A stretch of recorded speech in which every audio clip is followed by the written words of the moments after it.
Have you ever held on to something so tightly that it hurt? Maybe a relationship that was already over, but you couldn't let go. Maybe a version of yourself that no longer exists, but you keep trying to resurrect. Or maybe a dream, a job, a feeling, something you're desperately trying to control, but the harder you grip, the more it slips away. If your hands are tired from holding on, if your heart is exhausted from trying to control what cannot be controlled, then this story is for you. Because once there was a man who spent his entire life grasping at things that were never his, until one teaching from an old monk showed him the truth that set him free. Stay with me until the end. In a small village nestled between mountains and rice fields, there lived a man named Marcus. He was 35 years old, hardworking, and deeply loved by his family. But Marcus carried a weight that no one could see. He believed that everything in his life, his body, his emotions, his thoughts, his loved ones, belonged to him. And because they belonged to him, he thought he could control them. Every morning, Marcus would wake up and check his reflection, searching for signs of aging.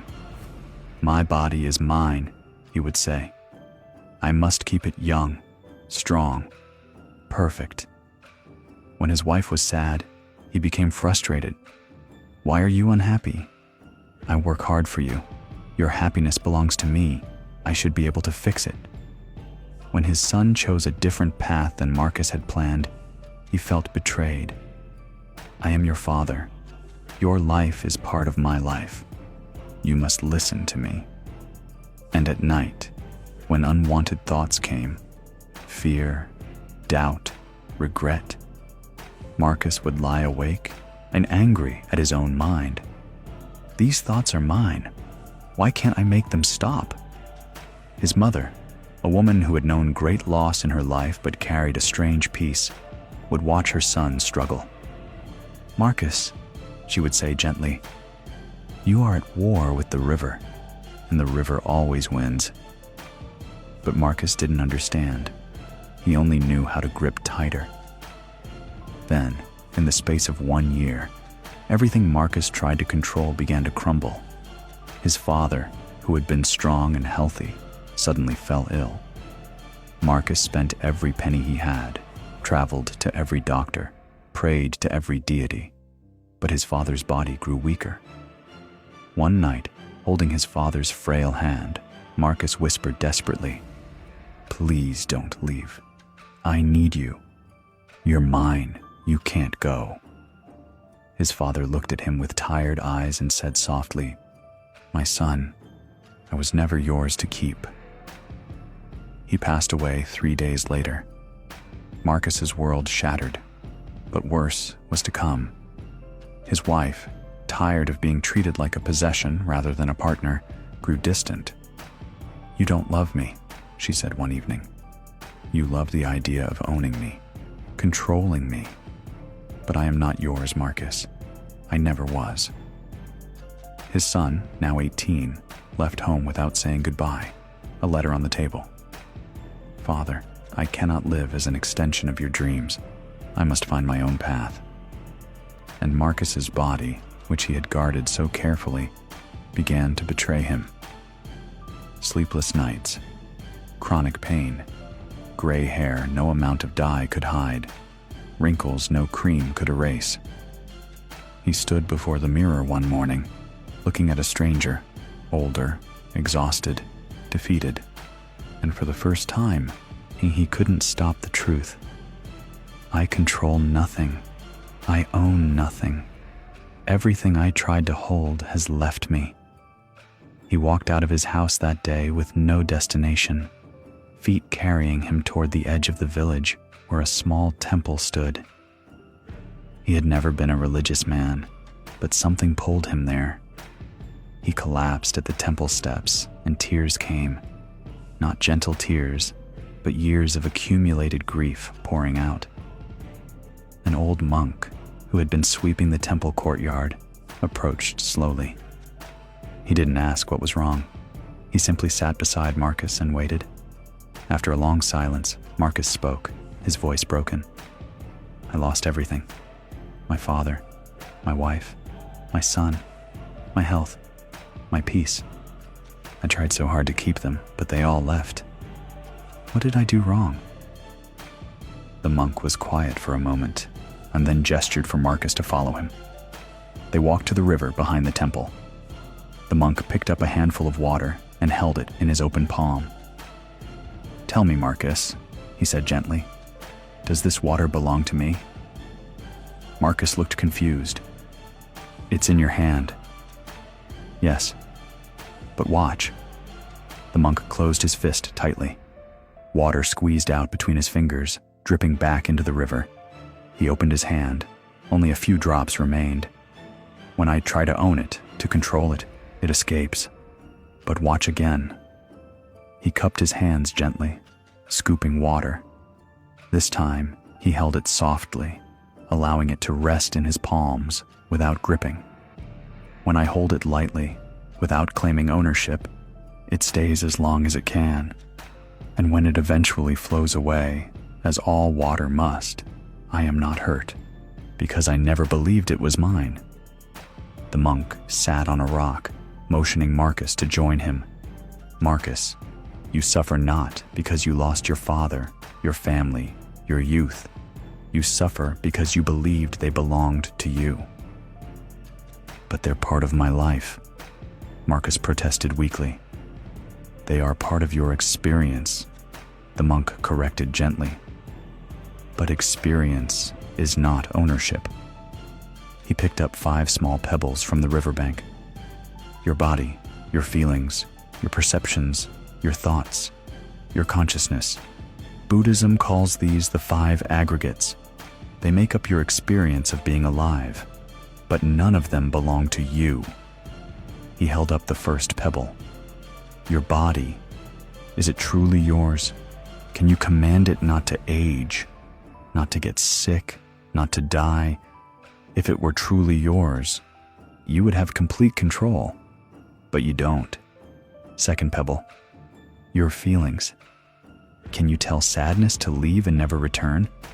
Can you summon happiness and keep it forever? If feelings belong to you, you could control them, but you can't.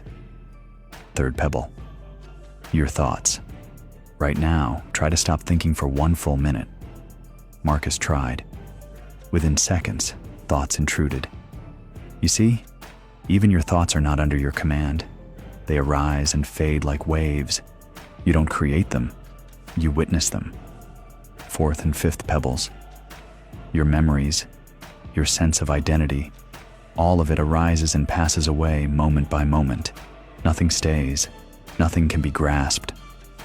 The monk tossed all 5 pebbles back into the river. So what is you, Marcus? If none of these things belong to you, what remains? Marcus felt dizzy, as if the ground beneath him was dissolving. Then, I have nothing? I am nothing? The monk smiled. No, my child, you have everything, because when you stop trying to own the river, you can finally swim in it. When you stop claiming the sunset, you can watch it in peace. When you stop possessing your loved ones, you can truly love them. You suffer not because things change and leave. You suffer because you resist this truth. The moment you accept that nothing, not your body, not your emotions, not your thoughts, not your loved ones, belongs to you, that is the moment you become free. Marcus didn't transform overnight. Understanding is quick, but unlearning a lifetime of grasping takes time. For the first month, he came to the temple every morning, and the monk taught him to sit by the river and simply observe. Watch the water flow, the monk said. Don't try to stop it. Don't try to own it. Just watch. At first, Marcus's mind rebelled. He wanted to control the practice, to force himself to let go. But slowly, he began to understand. Letting go cannot be forced. He started small. When a thought of regret arose, I should have been a better father. Instead of fighting it or drowning in it, he practiced what the monk taught. This thought arose. It is not me. I do not own it.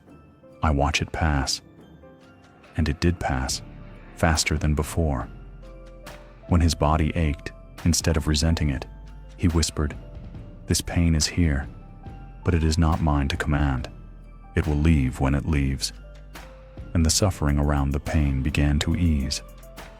3 months later, when his wife visited, she didn't come back to live with him, but she came to talk. Marcus did something he had never done before. He listened without trying to fix, to control, to possess.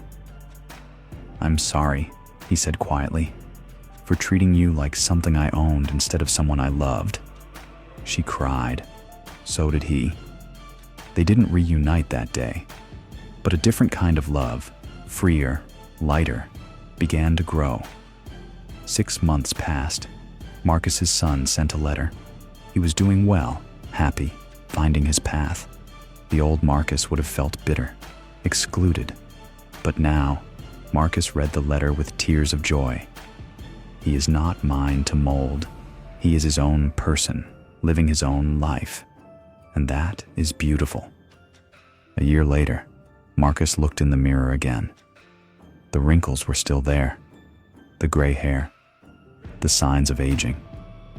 But this time, and he smiled. This body is changing. It always has been.